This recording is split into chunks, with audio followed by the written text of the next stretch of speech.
Ustedes muy buenas noches, bienvenidos a la sesión habitual del Instituto ENIF. El día de hoy nos encontramos con el doctor Luis Hidalgo con el tema NIC 29, moneda de hiperinflación.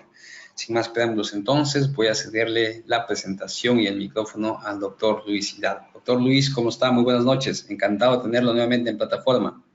¿Qué tal, Edu? Muy buenas noches. Buenas noches nuevamente al público y a la audiencia, seguidores del Instituto de NIF. Nuevamente agradecido por estas 2 horas que me están dando la oportunidad de poder darles otro seminario respecto a normas internacionales de información financiera.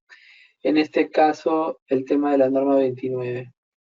Como sabemos, el tema de la NI 29 habla sobre conceptos de hiperinflación, ¿no? Situación que es muy poco peculiar que ocurra en las diversas economías de los países.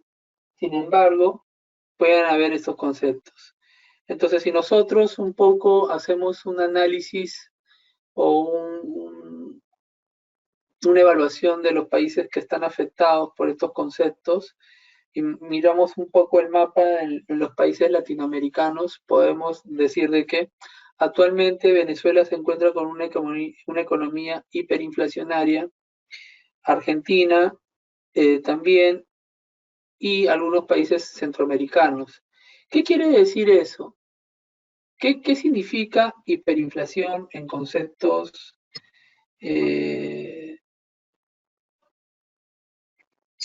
teóricos, ¿no?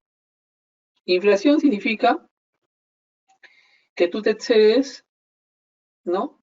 O acumulas, de acuerdo a un análisis económico, 100% de una inflación, es decir, que exista poco consumo, mucho precio, o viceversa, exista mucha demanda, pero poco capital para hacer frente al consumo. Entonces hay un desequilibrio económico.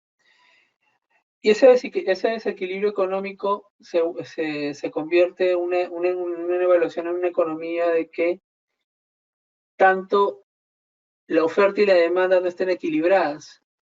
Y eso genera de que se disparen los valores de los precios y por tal motivo no se pueda consumir, o viceversa, exista mucho consumo, pero no tienes el poder adquisitivo para poder desarrollar. Y eso en términos contables, ¿en qué se traduce o cómo se puede definir?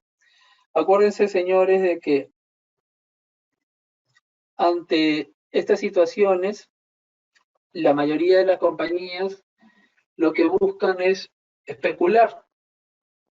Como ellos tienen el poder, ¿no?, de negociación ante un mercado que no está regulado, ¿qué pasa?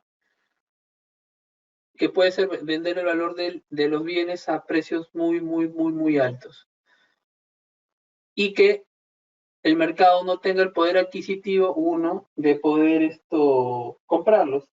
Y comienza a haber una anarquía, un desorden económico de poco equilibrio y que genere unas desviaciones. En la contabilidad lo que busca es de que, como consecuencia de que tus activos en el tiempo van perdiendo valor, estos no puedan verse desequilibrados, ¿no? Un ejemplo fácil. Si tú estás en una economía hiperinflacionaria o de 100% de inflación durante los últimos años, lo que tú tienes como activos en tu estado de situación financiera, como partida monetaria, va perdiendo valor.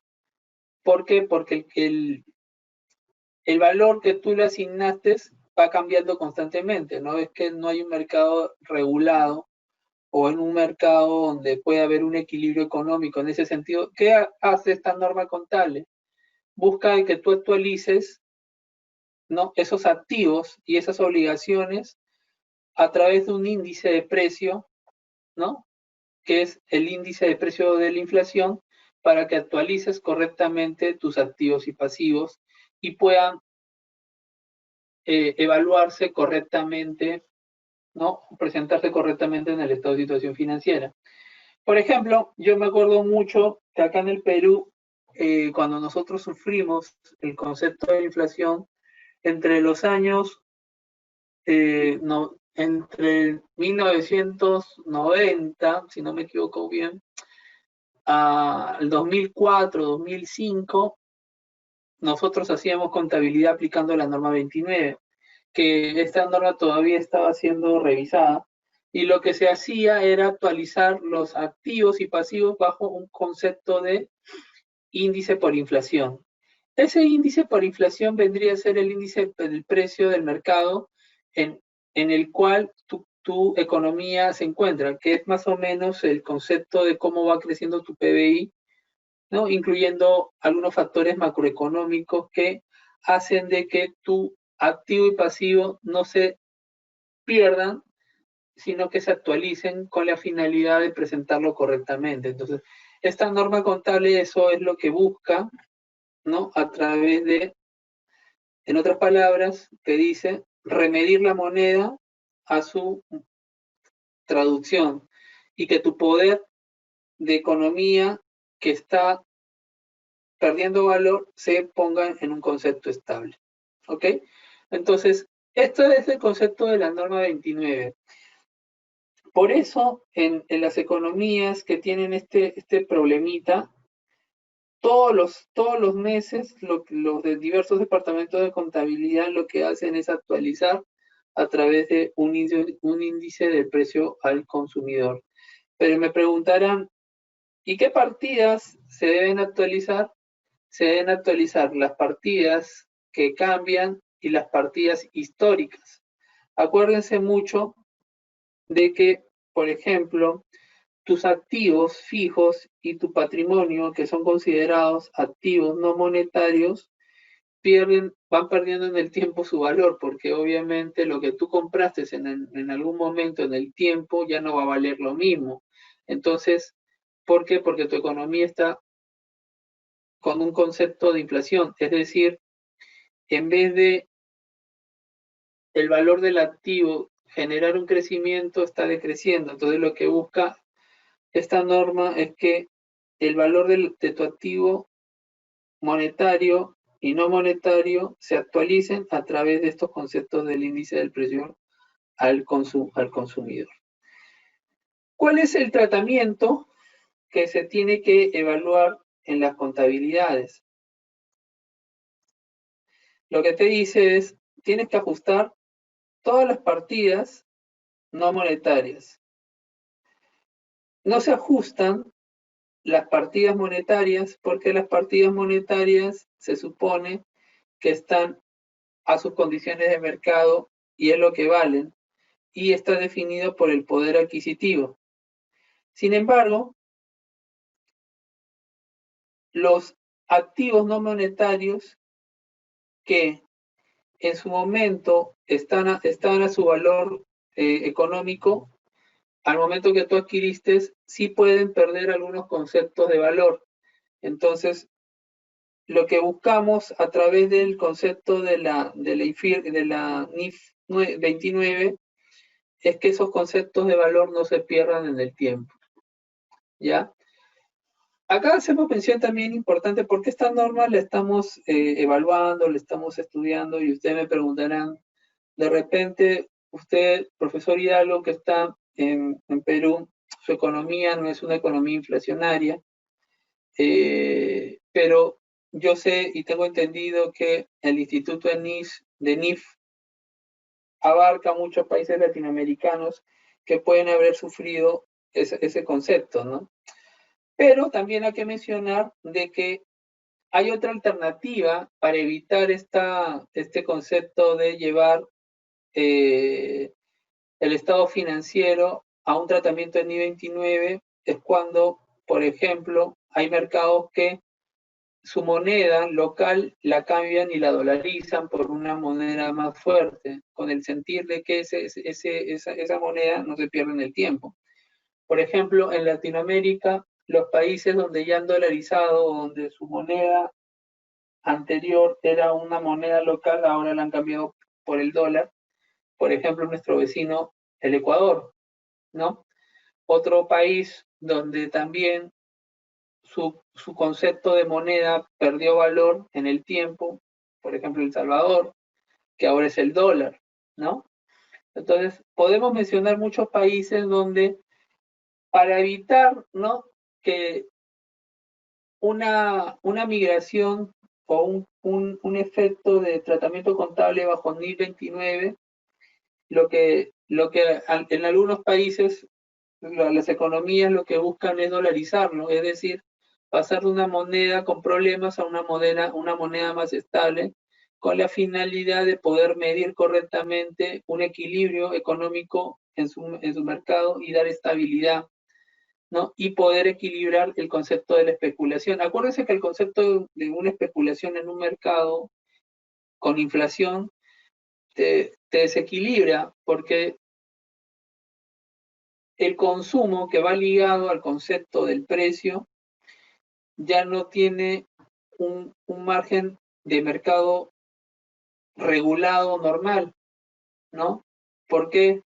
Porque el que tiene mayor bienes para vender va a definir el valor del precio, lo que complica a que el valor que tú tenías como dinero para poder adquirir en su momento ya no valga nada, porque los productos que normalmente podrían estar a su valor de mercado van a estar disparados y el valor que tú tenías para poder hacer frente a esos conceptos ya no valen.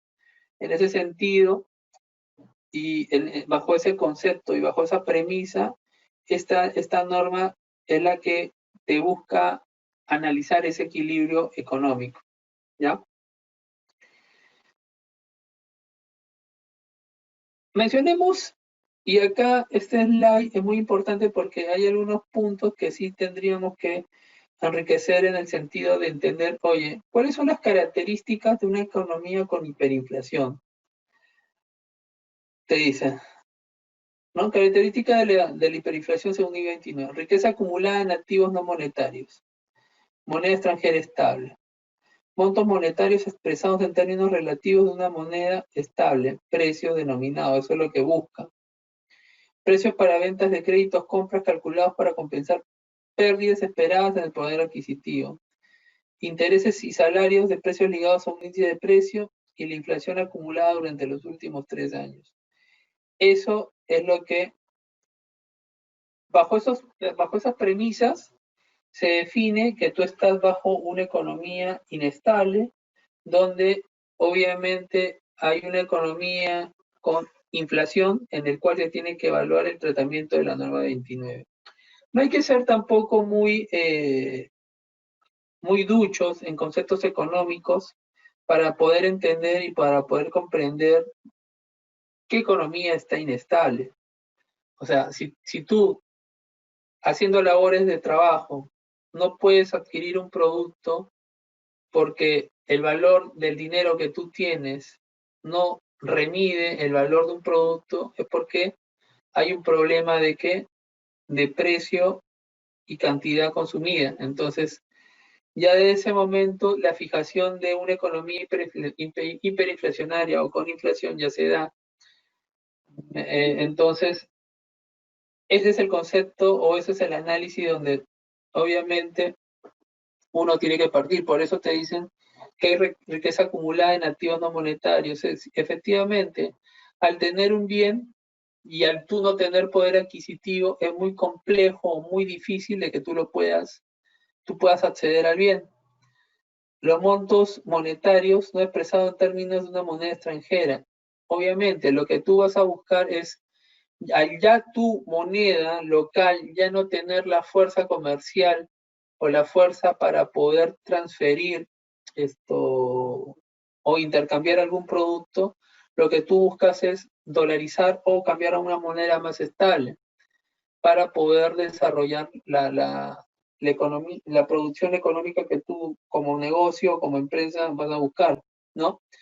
También lo que vas a tú es a actualizar los valores de precio constantemente, porque los precios son tan fluctuantes que tú no vas a tener una economía donde establezcas o digas, oye, el precio del día de hoy, no sé, por ponerles un ejemplo, del arroz cuesta 5 pesos, ¿no? Para poner en términos monetarios, o bolívares, y al día siguiente ya no cueste 5, sino cueste 8, por la misma cantidad.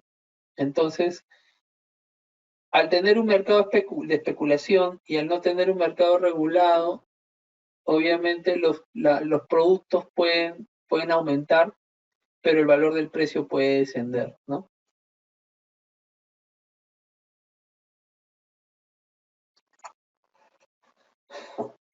Como definimos, ya hay una metodología estable para el concepto de las economías de hiperinflación, ¿no? Tú tienes que determinar un índice de precio general de precios, o sea, tienes que tener un precio actualizado, un índice de precio actualizado, diferenciar las partidas monetarias de las no monetarias, ajustar las partidas monetarias, ajustar el estado de resultado,